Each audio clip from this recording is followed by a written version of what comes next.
E se o Deus a quem te ensinaram a orar, e a quem você entregou suas esperanças mais profundas, for, na verdade, o guardião da sua cela? Respire fundo e permita que essa pergunta paire no ar por um instante. Não a rejeite pelo medo, e não a abrace apenas pela rebeldia. Apenas observe a sensação que ela provoca no seu estômago. Existe algo aí, não existe? Uma espécie de vibração antiga, uma memória desconfortável que sugere que a realidade não é exatamente o que nos contaram nos livros de história ou nos sermões de domingo. Você carrega uma sensação de estranheza que talvez nunca tenha conseguido colocar em palavras.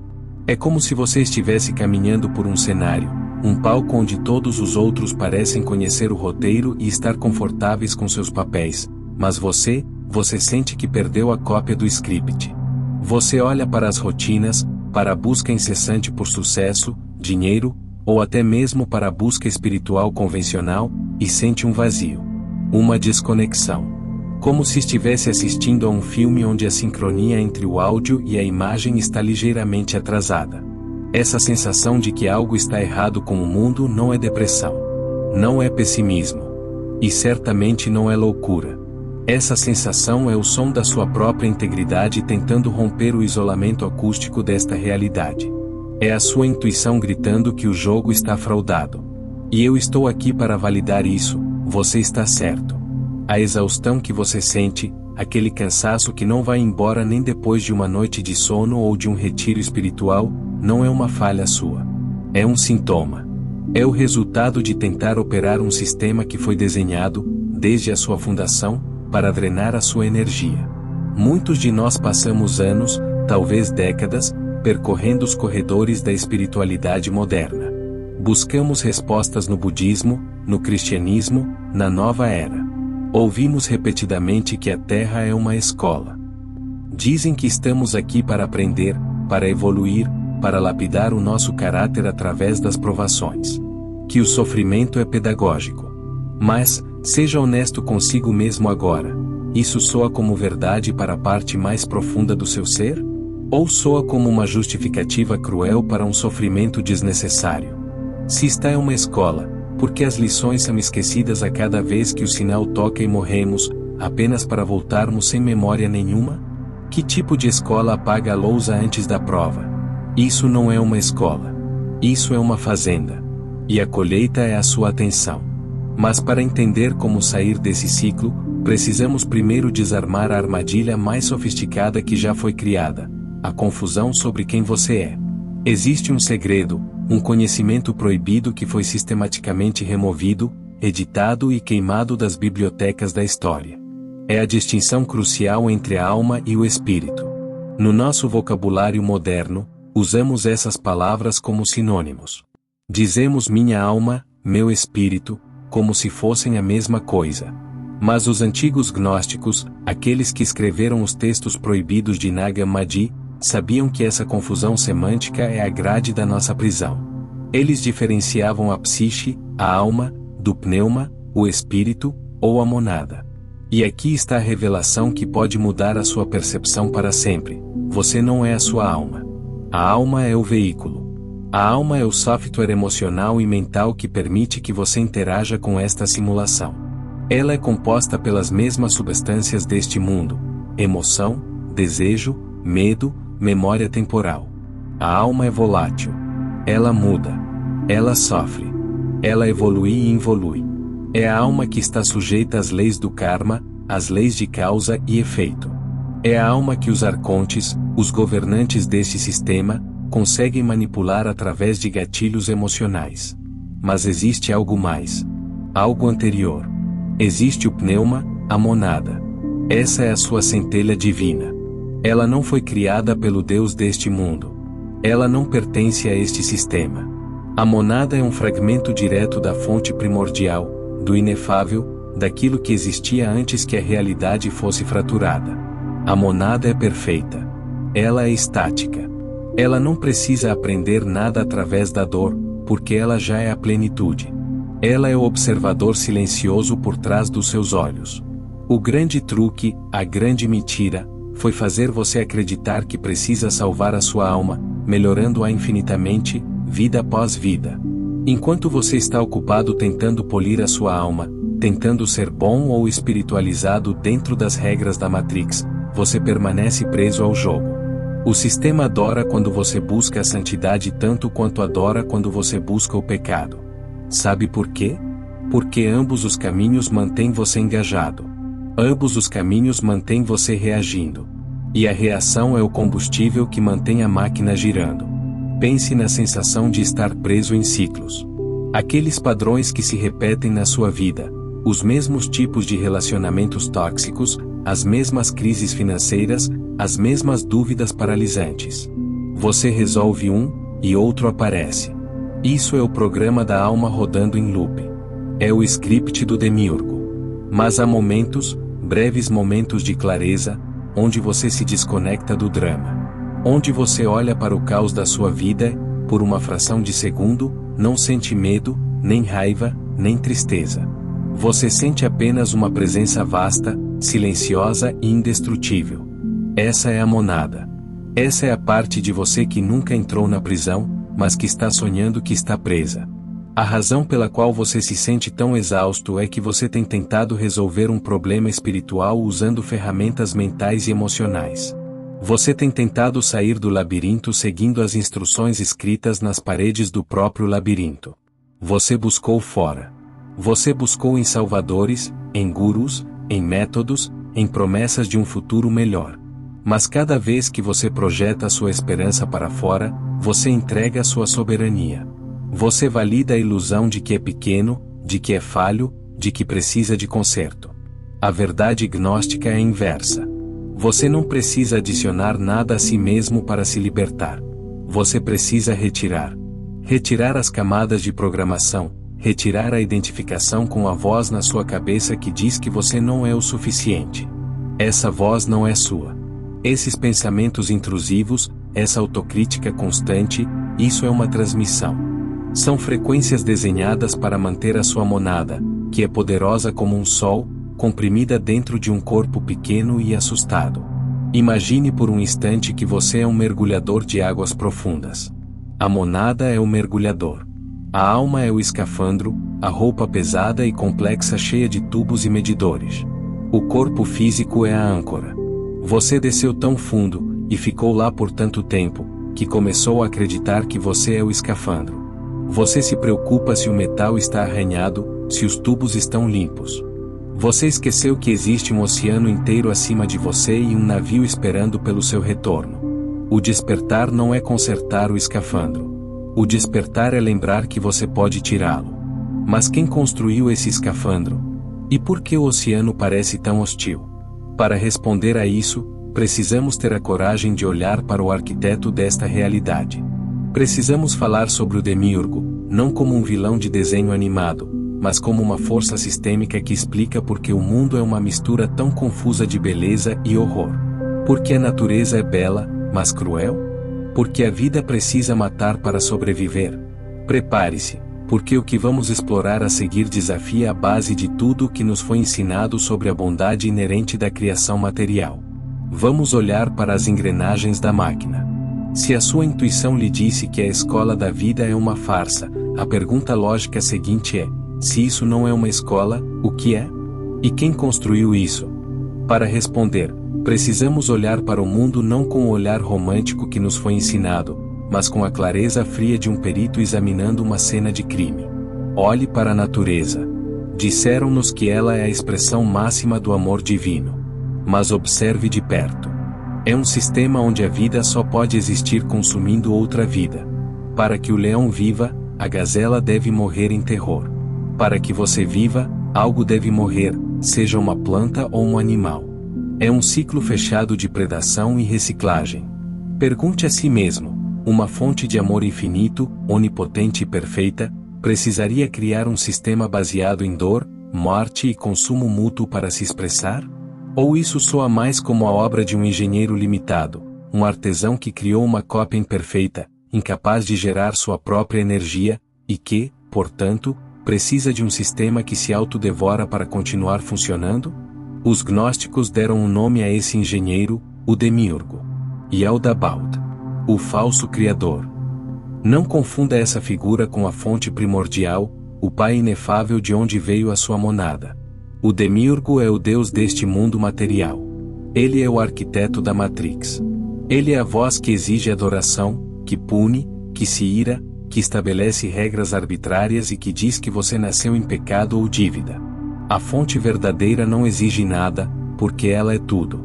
O Demiurgo exige, porque ele precisa. E o que ele precisa? O que sustenta uma realidade que é, por definição, separada da fonte de energia infinita? Ela precisa de uma bateria. E a bateria é você. Aqui entramos na parte mais delicada e crucial desta revelação. A mecânica oculta da nossa realidade. Se você já se sentiu esgotado, drenado, como se sua vitalidade estivesse sendo sugada por conflitos, preocupações e dramas que nem parecem seus, preste muita atenção. Existe um conceito que explica essa exaustão crônica. Robert Monroe, um pioneiro na exploração da consciência, chamou isso de loosh. É a energia emocional colhida da consciência humana. Os arcontes, os administradores do sistema do Demiurgo, não têm uma conexão direta com a fonte. Eles não podem criar energia vital, eles só podem manipulá-la. Eles se alimentam da frequência vibratória que nós emitimos. E aqui está o segredo que eles não querem que você saiba. Eles não se importam se a energia é positiva ou negativa. Eles se importam com a intensidade. O medo, o terror, a angústia, a culpa e a raiva são iguarias para esse sistema. É por isso que o mundo está sempre em estado de crise. É por isso que as notícias são desenhadas para manter você em um estado de alerta constante, com o cortisol inundando seu sangue. Mas, e isso é fundamental, a adoração cega, o fanatismo, a euforia descontrolada e o apego apaixonado também alimentam a máquina. O sistema opera através da dualidade. Ele cria dois lados em um tabuleiro de xadrez, esquerda e direita, sagrado e profano, luz e trevas, e convida você a escolher um lado e lutar por ele até a morte. Enquanto você estiver lutando dentro do tabuleiro, você está gerando energia para o dono do tabuleiro. Você percebe a armadilha? Disseram-nos que a solução para o mal é lutar pelo bem. Mas, neste sistema distorcido, o bem muitas vezes é apenas a outra face da mesma moeda de controle. A bondade ingênua, aquela que quer salvar o mundo sem entender as regras do jogo, muitas vezes acaba criando mais caos e sofrimento. A verdadeira liberdade não está em escolher o lado branco ou preto do xadrez. A liberdade está em perceber que você não é uma peça. Você é aquele que observa o jogo. Isso explica a sensação profunda que muitos de vocês carregam, a desilusão com Deus, ou pelo menos com a imagem de Deus que foi vendida. Você sente que foi traído. Você orou, você seguiu as regras, você tentou ser uma boa pessoa, e o silêncio do céu foi a única resposta. Ou pior, você viu os perversos prosperarem enquanto os justos sofriam. Essa dor que você sente não é blasfêmia. É a sua inteligência espiritual percebendo a incoerência do Demiurgo. O Deus deste mundo não joga limpo porque o cassino é dele. Mas como eles mantêm bilhões de monadas, seres de poder infinito, presos nessa fazenda energética. A força bruta não funcionária. Eles usam o consentimento.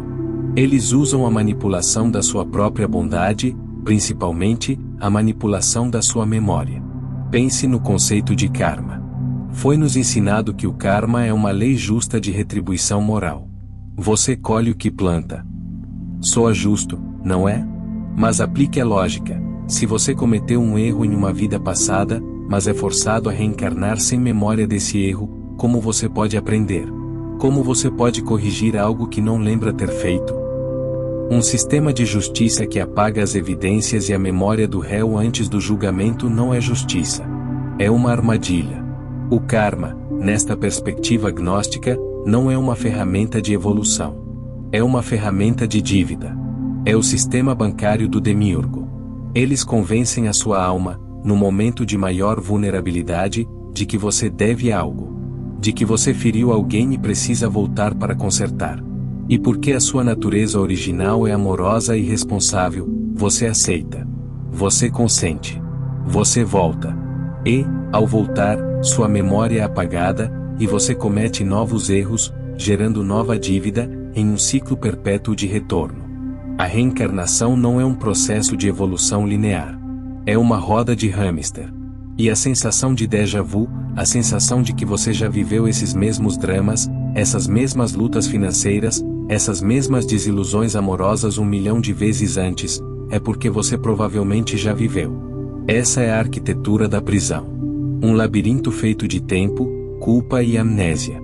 Mas a prisão tem uma falha estrutural fatal. Ela só funciona se você acreditar que pertence a ela. Ela só funciona se você continuar se identificando com a máscara, com a história, com a alma sofredora. No momento em que você acessa a monada, a parte de você que nunca pecou, nunca deveu nada e nunca nasceu neste mundo, o contrato começa a se dissolver. Eles não têm jurisdição sobre o espírito. Eles só têm jurisdição sobre a mente e a emoção. Agora que você viu as grades, agora que você entende que o cansaço que você sente é o resultado de ter sua energia drenada por um sistema parasita, a pergunta muda. Não é mais por que isso está acontecendo comigo. A pergunta agora é: como eu paro de alimentar a besta? Como eu recupero a minha soberania? A resposta exige uma mudança radical de postura. Não é uma nova religião. Não é um novo dogma. É uma técnica de hackear a própria consciência. Na próxima parte, vamos entregar as chaves. Vamos falar sobre como revogar os contratos, como praticar a não reação estratégica e o que fazer no momento final, quando o túnel de luz aparecer. A saída existe. E ela é para dentro. Agora que você tem o mapa da prisão em suas mãos, a pergunta que resta é a única que realmente importa: como fugir? Como viver dentro de um sistema desenhado para extrair sua energia sem ser consumido por ele? A resposta não está em lutar contra o mundo, pois lutar é uma forma de contato, e contato gera energia para eles. A resposta está em tornar-se intocável. A chave mestra para sua liberdade chama-se soberania da consciência. O sistema agnóstico oferece uma ferramenta antiga, muitas vezes mal compreendida, chamada apatia. Não confunda isso com apatia, depressão ou indiferença fria. A apatia moderna é uma desistência, a apatia agnóstica é uma estratégia de guerra. É o desengajamento deliberado das emoções reativas. É a capacidade de estar no centro do furacão, vendo o caos girar ao seu redor, as crises políticas, os dramas familiares, o medo coletivo, e permanecer no seu eixo, inabalável. Entenda a mecânica. Quando você vê uma injustiça e sente uma raiva incontrolável, o sistema acabou de ordenhar sua energia. Quando você sente um medo paralisante do futuro, eles se alimentam. A prática da apatia é tornar-se o observador. Imagine que sua vida é um filme projetado em uma tela. Até hoje, você achava que era o protagonista sofrendo no filme. A partir de agora, você treina para ser aquele que está sentado na plateia assistindo. Você sente as emoções surgirem, sim, mas você não se torna elas. Você diz para si mesmo: eu vejo essa raiva. Ela é uma reação do meu avatar, da minha alma biológica. Mas eu, a monada, apenas observo. Ao fazer isso, você corta o suprimento de luz. Você deixa de ser uma bateria e se torna um falha no sistema. Isso nos leva à prática mais poderosa que você pode adotar hoje: a revogação de contratos. Vivemos em um universo de livre arbítrio, mas esse arbítrio foi manipulado através de consentimentos tácitos. Quantas vezes você concordou em sofrer para aprender? Quantas vezes você aceitou a ideia de que nasceu pecador ou devedor? Esses são contratos espirituais. E assim como foram aceitos, eles podem ser revogados. Você não precisa de um ritual complexo. Você precisa da autoridade da sua monada. Em seus momentos de silêncio, antes de dormir ou ao acordar, declare sua soberania. Não peça a Deus, não implore aos anjos. Ordene ao seu próprio campo de energia. Diga internamente, com a firmeza de um rei ou rainha decretando uma lei: eu revogo, aqui e agora, todos os contratos, pactos e acordos que fiz, consciente ou inconscientemente, em qualquer tempo ou dimensão, que permitam que minha energia seja drenada. Eu não consinto com o sofrimento como método de evolução. Eu não consinto com a manipulação da minha memória. Eu declaro que sou uma centelha divina livre e soberana, e apenas as energias em ressonância com a minha monada têm permissão de entrar no meu campo. Sinta o peso disso. Quando você faz isso, você pode sentir uma resistência, um medo repentino. É o ego, a alma programada, com medo de perder seus protetores. Mas continue. A leveza que vem depois é a sensação da verdadeira liberdade. E finalmente, precisamos falar sobre a saída definitiva. O grande mistério da morte. O sistema conta com a sua ignorância nesse momento crucial. A maioria das pessoas chega à morte confusa, apegada e cheia de culpas. Elas veem o famoso túnel de luz, programadas por milênios de histórias, correm para ele. Elas encontram seres que parecem anjos ou parentes amados, que dizem: venha, vamos revisar sua vida. E nessa revisão, eles mostram onde você falhou, onde você magoou outros, e convencem você de que precisa voltar para tentar de novo. Não caia nessa armadilha. A luz externa é uma projeção da Matrix. A verdadeira luz não está fora, no fim de um túnel, ela está dentro. A instrução gnóstica secreta é: quando o momento chegar, não olhe para fora. Não se distraia com as imagens, nem com os céus, nem com os infernos holográficos. Volte-se para dentro. Busque a luz da sua própria monada. Lembre-se de quem você é, um fragmento da fonte infinita. A fonte não precisa ir para lugar nenhum, porque ela está em todo lugar. Ao focar na sua luz interior e declarar sua intenção de retornar ao pleroma, a plenitude verdadeira além desta simulação, você fura a rede. Você ignora a atração magnética da reencarnação forçada. Você recupera a sua memória integral. A liberdade não é um lugar para onde se vai, é uma frequência que você se torna. Eu sei que isso é muito para processar. Pode parecer assustador perceber a magnitude do jogo em que estamos. Mas olhe por outro lado, isso explica tudo. Explica a sua solidão, a sua estranheza, a sua busca. Você nunca esteve errado. Você estava apenas sozinho em um mundo de adormecidos.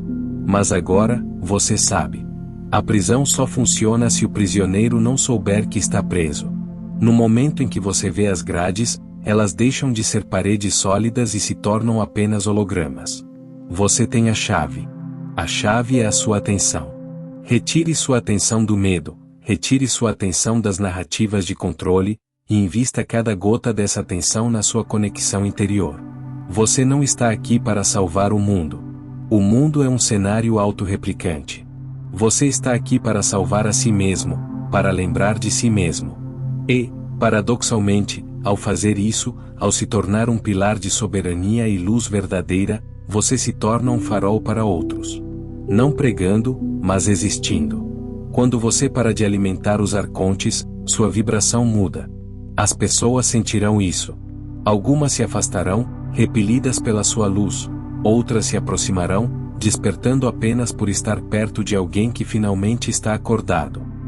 A jornada de gnose é solitária, mas é a única jornada que vale a pena. O véu está se rasgando. A antiga realidade está desmoronando, e eles tentarão fazer muito barulho para que você não ouça o silêncio da sua própria alma. Não se distraia. Mantenha o foco. Lembre-se, você não é o corpo. Você não é a emoção. Você não é o pensamento. Você é a monada. Você é a testemunha eterna. E você é livre. A questão agora não é o que o sistema fará com você.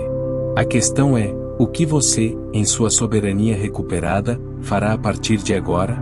Acorde. Lembre-se. E seja soberano. Até a próxima.